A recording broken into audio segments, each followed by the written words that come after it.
SBI clerk 2018 के main exam में आए हुए मेमोरी बेस्ड क्वेश्चन पर हम लोग बात करने जा रहे हैं। कॉन्सेप्ट क्लियर हो तो किसी क्वेश्चन में दिक्कत होने का सवाल ही नहीं है। क्वेश्चन को चाहे जितना इधर उधर किया जाए, अच्छे क्वेश्चंस हैं और किसी भी एग्जाम में आपको हेल्प करेंगे। आइए मेंसुरेशन के पहले क्वेश्चन देखते हैं, फिर दूसरे क्वेश्चन देखेंगे। फर्स्ट क्वेश्चन है, if length of a rectangle is decreased by 6 cm, we get a square and the area of the square so formed is 252 centimeter square less than the area of the square formed when breadth of the original rectangle is increased by 6 cm. Find the perimeter of the rectangle. कितना शानदार question है और पूछने का ढंग भी कितना शानदार है। सिर्फ क्वेश्चन समझ लीजिए, फिर तो बनाते रहेंगे। देखिए ये एक रेक्टेंगल है, ये एक रेक्टेंगल है, ठीक है। ये एक रेक्टेंगल है। क्वेश्चन ये है कि लेंथ जो रेक्टेंगल का है, लेंथ उसको 6 cm से अगर लेस कर दें तो स्क्वायर मिल जाता है। तो स्क्वायर मिलने का मतलब साइड्स इक्वल होते हैं, इसका मतलब ब्रेड्थ के बराबर हो जाता है। यानी 6 cm अगर हम लेस कर दें, 6 cm लेस कर दें तो ये स्क्वायर बनता है। इसका मतलब हम b मान लेते हैं, जो ब्रेड्थ है वही स्क्वायर का साइड भी हो गया ना। तो इस स्क्वायर का एरिया क्या होगा, इस स्क्वायर का एरिया क्या होगा, बी स्क्वायर होगा कि नहीं, बोलिए। इस स्क्वायर का एरिया। इसके बाद ये कम है किससे, तो फिर आगे कहा जाता है 252 cm स्क्वायर कम है, ये कम है 252 cm स्क्वायर कम है किससे, तो area of the square so form when breadth of the original rectangle is increased by 6 cm। अगर इसी 6 cm बढ़ा दें, क्वेश्चन कहता है बढ़ा दें तो स्क्वायर बनता है। तो 6 cm बढ़ाएंगे तो वही स्क्वायर बनेगा ना। कहने का मतलब वही L के बराबर। ये भी 6 cm है और इधर से भी ये 6 cm है।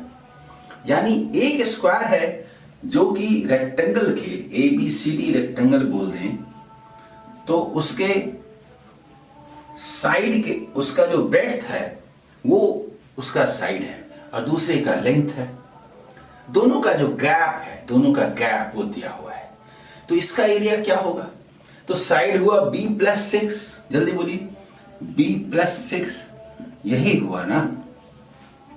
इसको आप ब्रेक करने जाएंगे, वैसे ब्रेक क्यों करते हैं, आप ऐसे कीजिए ना, a² - b²। a + b का मतलब 2b+6 और a - b का मतलब 6 = 252। आराम से कैंसिल कीजिए 6 से। ये 6 लेस होगा तो 2b क्या होगा 36, यानी कि b हुआ 18 और l क्या हुआ, l हुआ 18 + 6 यानी कि 24। आप L निकाल भी सकते हैं और L नहीं भी निकाल सकते हैं। यदि आप L निकालते हैं तो पेरीमीटर जो हुआ, पेरीमीटर आपको निकालना है ट्वाइस L + B। कहने का मतलब ट्वाइस L मतलब 24 और B का मतलब 18, मतलब 2 × 42 यानी 84 cm हुआ आंसर। 84 cm का मतलब D is the answer, D is the answer. बोलिए, ये समझ में आया। आप इसको दूसरे तरह से भी निकाल सकते थे, यानी आप इसको ऐसे बोल सकते थे कि पेरीमीटर जो होगा उसके लिए L निकालने की क्या जरूरत है। जो स्क्वायर है जिसका कि हम B पहले निकाल चुके हैं, 4 × 18 क्यों न बोले, और 6 इंक्रीज करेगा, इधर 6 इधर 6, बस। तो नया जो पेरीमीटर, ए वाला जो पेरीमीटर है 6 12 इंक्रीज करेगा, यानी कि 72 + 12 यानी कि 84 cm स्क्वायर, ऐसे भी तो बोल सकते हैं cm। आंसर यानी कि डी। बोलिए समझ में आया कि नहीं? ये हमारा फर्स्ट नंबर क्वेश्चन था। ओके, चलिए इसके बाद हम लोग चलते हैं सेकंड क्वेश्चन की ओर। ठीक है, सेकंड क्वेश्चन भी मेंसुरेशन का ही है। Breadth of a rectangle is equal to the diagonal of the square whose side is 2.5 root 2 cm. Ratio between length and breadth of rectangle is 3:1. Find the area of the rectangle. क्यों नहीं हम ऐसे करते हैं कि एक rectangle पहले बना देते हैं, एक रेक्टेंगल बना देते हैं। बनाने की जरूरत नहीं है, समझ में आने के बाद बनाने की जरूरत नहीं है। इसका जो ब्रेड्थ है ना, breadth is equal to the diagonal of a square. Diagonal of a square का मतलब देखिए,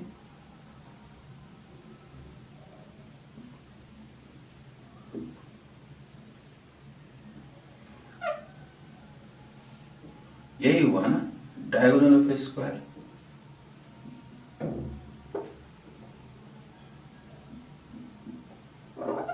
बोलिए, अगर हम इसे स्क्वायर बोलें तो यही। तो कुछ साइड इज गिवन, अगर साइड हमें पता है कि 2.5 रूट 2 है, तो रूट 2 इंटू साइड होता है, तो रूट 2 इंटू साइड क्या हो गया 5। तो b का वैल्यू क्या निकल गया, b का वैल्यू क्या निकल गया 5 cm। क्यों निकला? क्योंकि रूट 2 इंटू ए का मतलब 2.5 रूट 2 होता है, यहीं से निकला। बोले ठीक है। अब जब हमें ब्रेड्थ निकल गया रेक्टेंगल का, तो दिया हुआ है कि ratio between length and breadth of a rectangle, यानी कि लेंथ रेक्टेंगल में L/B ये दिया हुआ है 3:1, और हमने ब्रेड्थ निकाला 5, तो 1 इज इक्विवेलेंट टू 5 cm, तो 3 is equivalent to how much, into 5 है, इंटू 5 है, तो क्या 15 ना होगा? और एरिया पूछा जा रहा है, तो 15 into 5 is equal to 75 cm square. क्यों ना बोले बी इस तरह से। ठीक है, इसके बाद और बाकी क्वेश्चन की ओर हम लोग आगे बढ़ते हैं। आइए, अगला क्वेश्चन है बोट एंड स्ट्रीम का है, थर्ड नंबर क्वेश्चन। पढ़ता हूं, देखिए। Equal distance is covered by A boat in up stream and in down stream in total 5 hours. Okay, sum of the speeds of boat in upstream and downstream is 40 km/h. Speed of boat in still water is 600% more than the speed of stream. Find the approximate distance covered by boat in downstream. इस boat and stream में जो सचमुच में time and distance और train के group का हिस्सा है, उसके पूरे कंसेप्ट को शामिल कर लिया है। अप और डाउन में डिस्टेंस सेम है, समझ रहे? ये थर्ड नंबर क्वेश्चन, ये डिस्टेंस सेम है, यानी अप एंड डाउन में ये डिस्टेंस सेम है। डिस्टेंस सेम है तो जो डाउन में x होता है और अप में y होता है, अगर डाउन में हम बोले कि x km/h होता है और अप में y km/h होता है, अप की ओर जो स्पीड है वो ये डाउन बोले और ये अप बोले, तो आप देखिए जरा, टोटल स्पीड भी दिया है, टोटल टाइम भी दिया हुआ है, तो डिस्टेंस सेम है, तो स्पीड का जो इनवर्स होगा वही होगा ना। और क्या दिया हुआ है? Speed of boat in still water आपको दिया हुआ है कि u/v, मतलब स्टिल वाटर में जो स्पीड है उसका 600% ज्यादा है, यानी कि 1:7 है। इसका मतलब x कितना हुआ 7 + 1 8 एंड y कितना हुआ 7 - 1 6। और x और y का अगर ये रेट है तो ये क्या आ रहा है 4:3, तो टाइम क्या हो जाएगा 3:4, ये टाइम हो गया ना। जल्दी बोलिए, ये टाइम हुआ कि नहीं? कहने का मतलब ये स्पीड है और ये टाइम है डाउन और अप में, तो दोनों ही बातें निकलती हैं। जो जरूरी है वो हम लोग लेंगे। आप जरा देखिए, पूछा क्या है, speed find the approximate distance covered by boat in down stream. Down stream में डिस्टेंस क्या है? तो डाउन स्ट्रीम में स्पीड क्या है x, और डाउन स्ट्रीम में टाइम क्या है? तो दोनों ही चीजें दी हुई हैं कि x प्लस वाई जो है वो 40 किलोमीटर पर आवर है। देखिए ये दिया हुआ है, और टोटल टाइम जो लगता है, टोटल टाइम जो है वो 5 आवर्स है।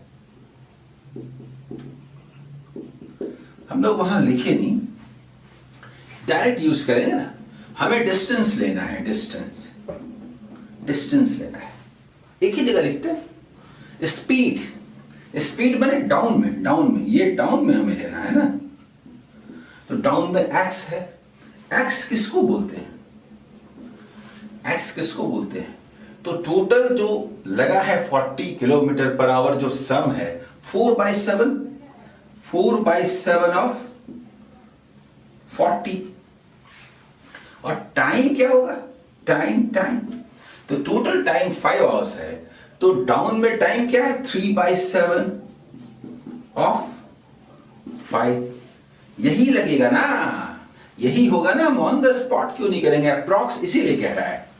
अब आप सोचिए, कैसे भी सोचिए, हम लोग ऐसे करें 7 × 7 तो 49 होता है, तो 5 × 0 50 कर लेते हैं एक तरफ, यानी ये 50/49 कर लेते हैं। यानी इसको भी 1 + 1/49 कर लेते हैं। इसके अपने फायदे हैं, क्योंकि जब हमने 50 ले लिया तो 4 × 4 16 × 3 48 हुआ ना। यही हुआ ना। इसका मतलब क्या हुआ? 48 + 1 यानी लगभग 49। देखिए 48 + 1 यानी कि 49, यानी कि वहां पर देखिए 50 किलोमीटर अप्रॉक्स आपको बताना था लगभग। देखिए ये 49 नीचे था और ऊपर 5 × 0 = 50 बोले, ताकि ये 48 हो जाए। 48 + 48/49 करीब 50 किलोमीटर, यानी कि आंसर हुआ E। बोलिए E इज द आंसर। इसके बाद हम लोग आते हैं नेक्स्ट क्वेश्चन की ओर, ठीक है। थर्ड के बाद फोर्थ क्वेश्चन देखते हैं क्या है। ये पार्टनरशिप का सवाल है, बहुत बढ़िया है। सारे ही क्वेश्चंस इस तरह से पूछे जा रहे हैं कि आपका कंसेप्ट क्लियर होना चाहिए। A and B entered into a partnership, देखिए, with ₹800 and $1,600 respectively. From 9th month onward, they each decided to invest ₹100 more on a starting of each month. If total annual profit is ₹7,700, then find the profit share of A. Profit तो total दिया हुआ है ही, investment भी दिया हुआ है ही, और थोड़ा ढंग से इन्वेस्टमेंट होता है, और 9 मंथ से दोनों ही चेंज करते हैं, 100 करके डिपॉजिट करते हैं। तो ये एक सिंपल सवाल है। तो समान समय में जो कैपिटल का रेशियो होगा वही प्रॉफिट का रेशियो होगा। तो जहां तक A and B का सवाल है, तो किस तरह से होता है थोड़ा देखिए, तो मैं बताता हूं थोड़ा और दूर लिख करके कि 800 A ने इन्वेस्ट किया, ओके।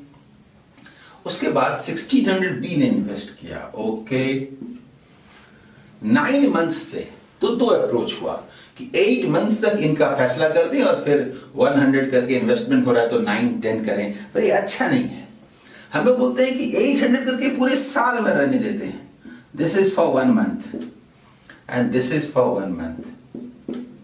और इसके बाद 9th month, 10th, 11th, 12th, तो 9th मंथ जो 100 करता है वो रहता है 4 मंथ्स। ऐसा ही करके 3 मंथ्स, 2 मंथ्स, नहीं समझे, नाइन्थ मंथ जो किया वो 1 मंथ रहा, 9th 10th शुरू में करता है, 11th और 12th मंथ भी 4 बार। तो हम सीधा सीधा ऐसे क्यों नहीं बोल दें, ज्यादा अच्छा रहेगा ना, ये ज्यादा अच्छा रहेगा ना। 100 करके 4 3 2 1 ऐसा क्यों न कर दें। अब आप बताइए ये कितना हुआ, 10 यानी 1000, 96 एंड 10600, यही रेशियो हुआ।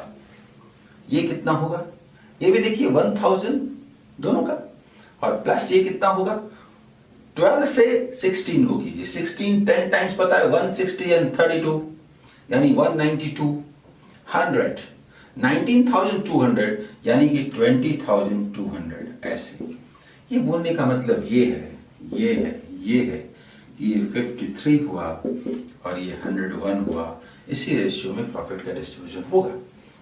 जहां तक टोटल का सवाल है, टोटल कितना है, टोटल ये 154 है टोटल, और टोटल हमें दिया हुआ है दैट इज इक्विवेलेंट टू ₹7700। देखिए इससे 154 से 5 टाइम्स कटेगा, 150 से 750 होता है 20, यस इंटू 50। तो हमसे पूछा है कि ए का क्या है, तो इंटू 50 इंटू 100 करेंगे तो 5300, तो 2650 ये होगा कि नहीं। ये हुआ आपका ए नंबर।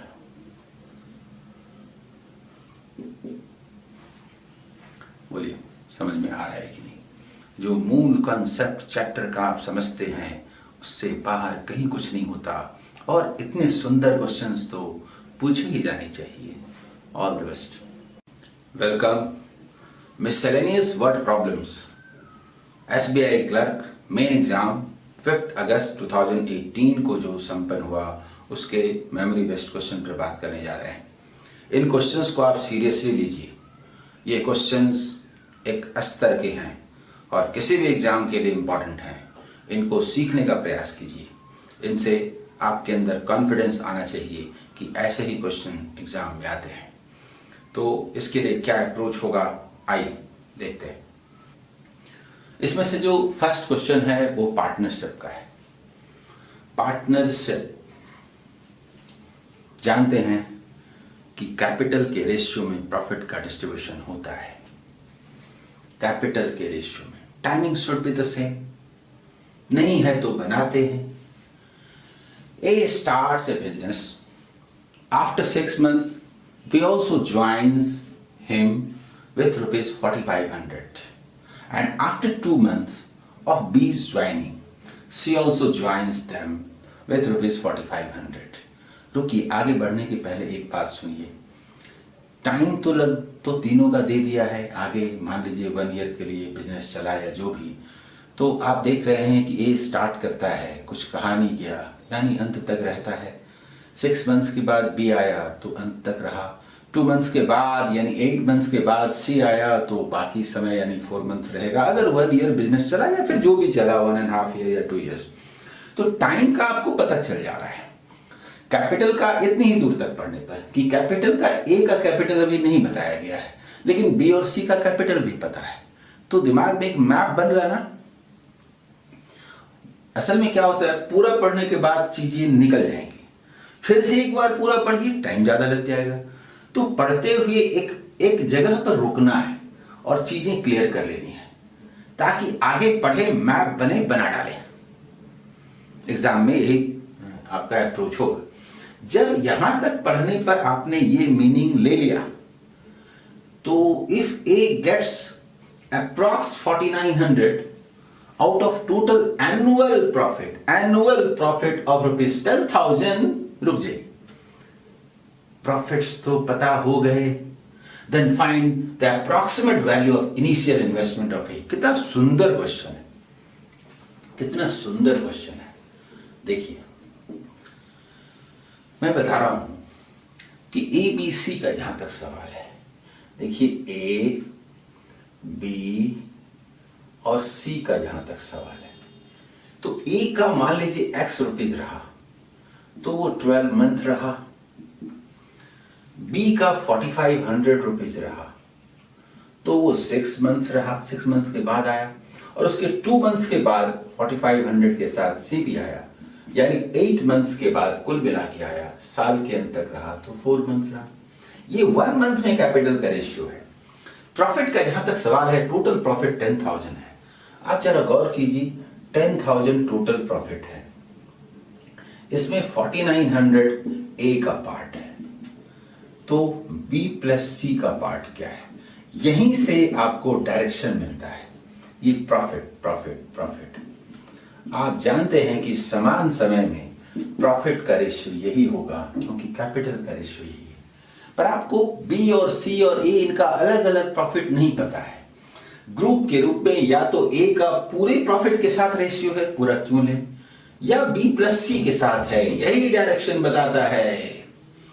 यानी x इंटू 12 बाय, यानी ये ए और ये बी प्लस सी आप एक साथ लेंगे, एक साथ लेंगे।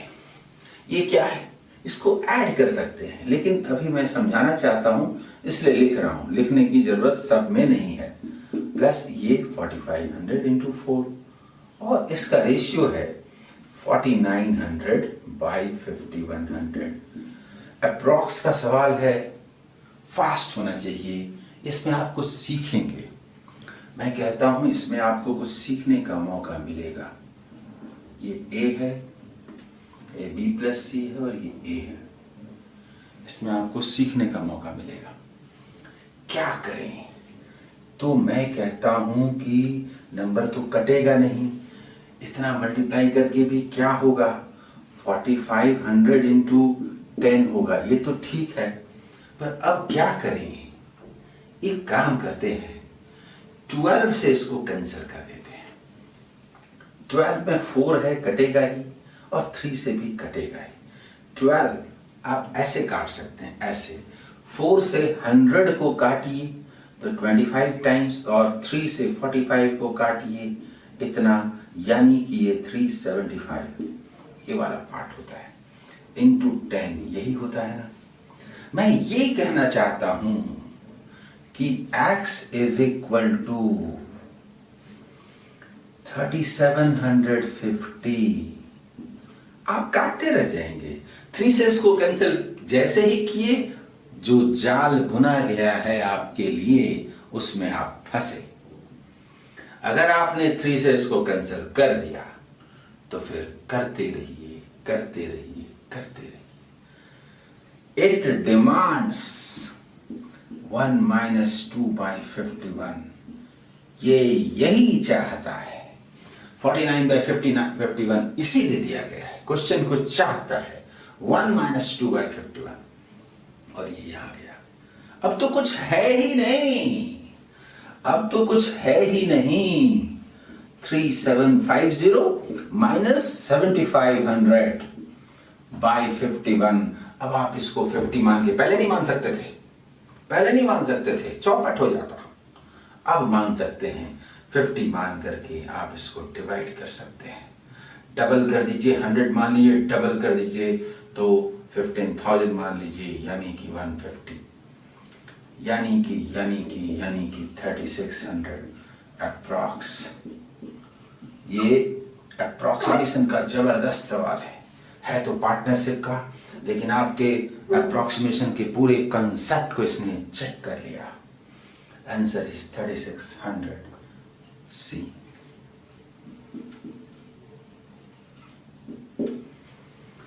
बोलिए, ठीक है, ये हमारा फर्स्ट क्वेश्चन था। चलिए अब सेकंड क्वेश्चन की ओर चलते हैं।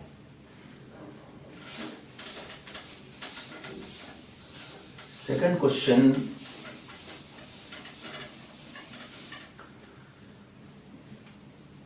प्रॉफिट एंड लॉस का क्या बोलेंगे, प्रॉफिट एंड लॉस ही बोलिए, अदरवाइज मिलता जुलता है। इसको नंबर सिस्टम टाइप का भी बोल सकते हैं, सिंपल। देखिए पढ़ता हूं, cost price of a pen is ₹50 and that of notebook is ₹140. If pen is sold at 20% profit, then to purchase 10 such notebooks, how many pens are required to sell if only profit money is used to buy notebook? एक बेहद आसान सवाल है, लेकिन चीजें ऐसी हैं कि मैथमेटिकल स्किल तो होना चाहिए। काफी आपने पढ़ा है, ऐसा तो होना ही चाहिए। क्वेश्चन ये कहता है कि एक पेन का दाम P बोल देते हैं, 1 पेन का प्राइस है 50 रुपीज।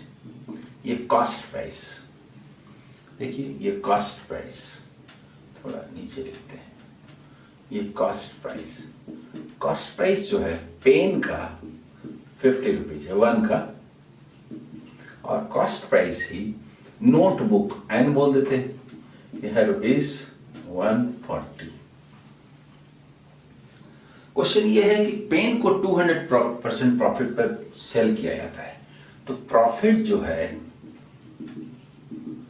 1 पेन पर प्रॉफिट क्या होगा, नॉट सेलिंग प्राइस, तो 200% यानी कि ₹100। एक पेन को सेल करेंगे तो 100 रुपीज का प्रॉफिट होगा, यानी 150 में सेल करेंगे। क्वेश्चन ये कहता है कि ऐसे 10 नोटबुक्स खरीदे जाने हैं, तो 10 नोटबुक का क्या प्राइस होगा? खरीदेंगे कॉस्ट प्राइस, आप खरीदेंगे तो कॉस्ट प्राइस ही हुआ ना, तो 140 इंटू 10 यानी कि 1400 रुपीज। यानी ऐसा अगर आपको 10 खरीदना है तो 1400 रुपीज चाहिए, सिर्फ प्रॉफिट से खरीदा जाना है। तो कितने सेल करने पड़ेंगे? तो सेलिंग प्राइस ऑफ कितने सेल करने पड़ेंगे? तो नंबर ऑफ नोटबुक्स ना, नंबर ऑफ पेन्स, टोटल आपको 1400 रुपीज चाहिए, सिर्फ प्रॉफिट तो 100 रुपीज करके 100 रुपीज आपको पर पेन का प्रॉफिट होता है, और इसी प्रॉफिट मनी से खरीदना है तो 14 पेन्स आपको सेल करने पड़ेंगे ताकि इतना पैसा आए और आप इसको खरीद सकें। तो आंसर क्या हुआ? 14, यानी कि सी इज आंसर। तो ये एक आसान सवाल था, बन गया होगा। ठीक है, आगे बढ़े। आइए नेक्स्ट क्वेश्चन देखते हैं। 2 क्वेश्चंस और। ट्रेन का सवाल है, बहुत सुंदर सवाल है, और उसके बाद एक मिक्सचर का सवाल है। Length of 2 trains are 150 meter and 200 meter respectively, and the ratio shorter to longer of their speeds is 2:5. सिर्फ भ्रम में डालने के लिए है। शॉर्टर टू लॉन्गर, तो पहली ट्रेन 150 मीटर वाली का 2 अगर हो तो 200 मीटर लंबी ट्रेन का 5 होगा, इस तरह से है। If they cross each other in opposite directions in 15 seconds, opposite direction में जाने पर एक दूसरे को 15 सेकंड्स में पार करती है, then in what time faster train will overtake the slower train in seconds? ट्रेनें तो वही दोनों हैं, दोनों एक दूसरे को क्रॉस कर रही हैं। एक बार अपोजिट डायरेक्शन है, दूसरी बार सेम डायरेक्शन है।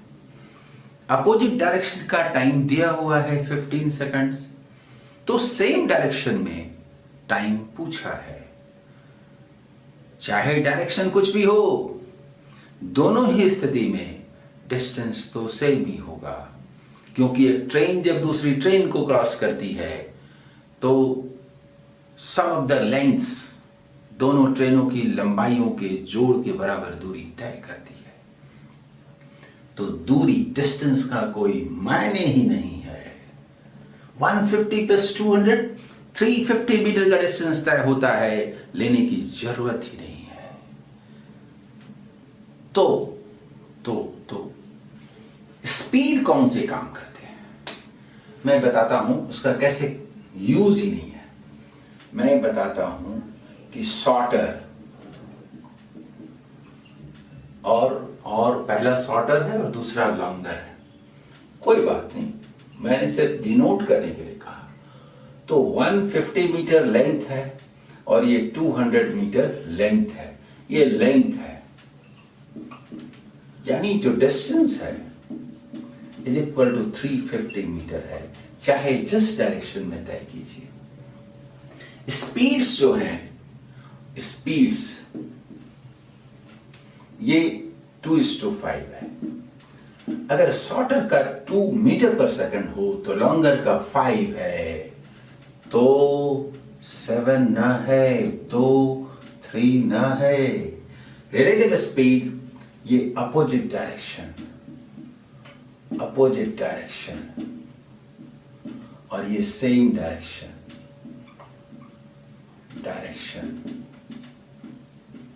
ये होगा कि नहीं? ये स्पीड्स का रेशियो होगा ना, एक 2 मीटर पर सेकंड से जाए, दूसरा 5 मीटर पर सेकंड से जाए, तो अपोजिट डायरेक्शन में 2 + 5 7 होगा कि नहीं, और सेम डायरेक्शन में 5 - 2 3 होगा कि नहीं। 7 मीटर पर सेकंड 3 मीटर पर सेकंड, तो मुझे बताइए कि डिस्टेंस तो दोनों समान ही तय करते हैं, तो टाइम का रेशियो 3:7 होगा कि नहीं।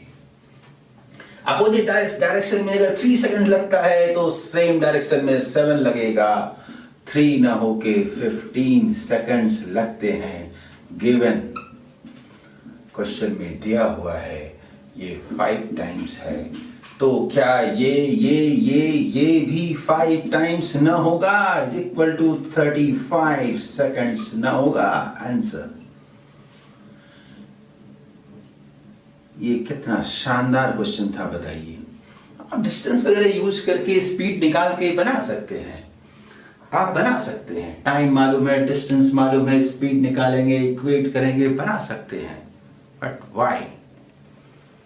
उससे मैं सॉल्व नहीं करता, ये क्वेश्चन ऐसे ही सॉल्व होना चाहिए। ठीक है, ये 3rd नंबर था। इसके बाद आइए 4th number question. 4th number question देखिए।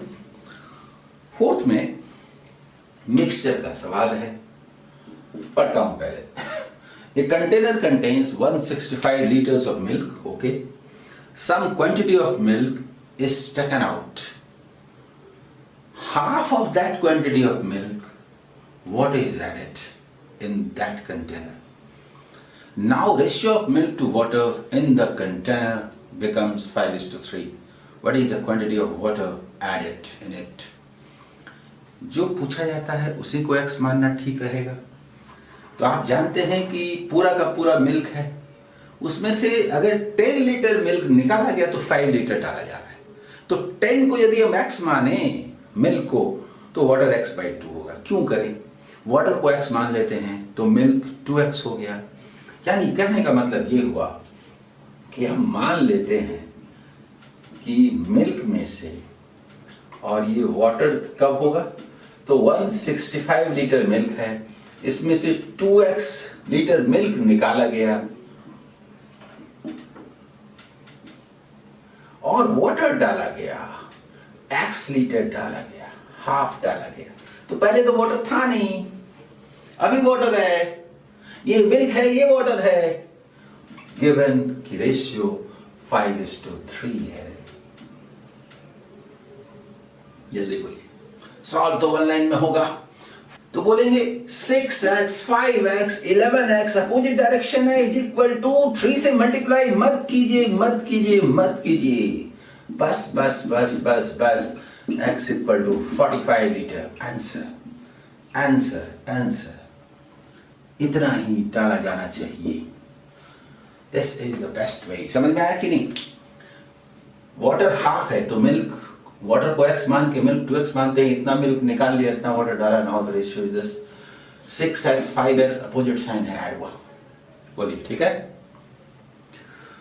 मुझे पूरी उम्मीद है कि आपने इस सेशन को एंजॉय किया होगा। मैं इन क्वेश्चंस को बार बार देखिए, ये दरअसल किसी भी एग्जाम के लिए पैमाना माने जा सकते हैं। क्या IBPS RRB, क्या IBPS PO, क्या इवन SBI, कोई फर्क नहीं पड़ता है। SBI क्लर्क के मेन एग्जाम में क्वेश्चन का जो स्तर होना चाहिए वो रखा गया है। और जिनका कॉन्सेप्ट क्लियर है उनको कोई दिक्कत होने का नहीं है। All the best.